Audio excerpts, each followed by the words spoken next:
Columbus was not laughed at because he believed the earth was round. The real dispute was more practical and, in some ways, more revealing. Many educated people in late medieval Europe already accepted that the earth was spherical. The serious question was not whether a ship could fall off the edge. It was how far that ship would have to travel. Christopher Columbus believed that Asia could be reached by sailing west across the Atlantic.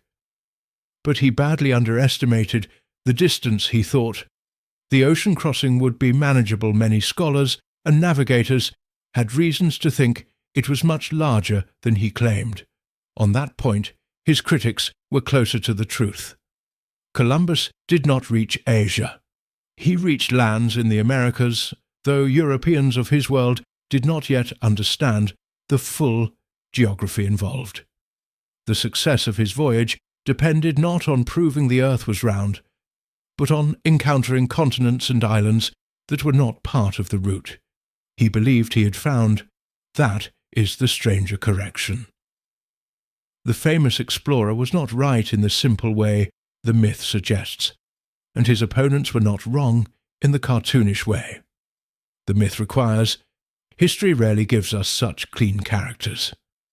Columbus lived in a world of inherited knowledge, religious ambition, royal sponsorship, commercial hope, and geographical uncertainty. His voyage mattered enormously, but not because it rescued Europe from a flat earth illusion.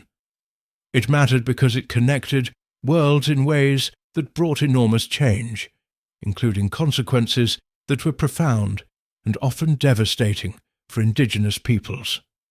The flat earth story hides all of that behind a simpler fable. It turns a complex turning point into a schoolroom punchline. It makes the past easier to mock, but harder to understand. The better lesson is not that medieval people were secretly modern. They were not. The lesson is that knowledge moves unevenly. Correct ideas can exist beside wrong calculations. Skilled scholars can preserve ancient learning and still misunderstand the wider world. A voyage can be based on an error and still change history. That is why this myth matters. Not because the shape of the earth was truly in doubt among educated medieval Europeans, but because the shape of the story still is. Sometimes the most misleading history is not the story that sounds absurd.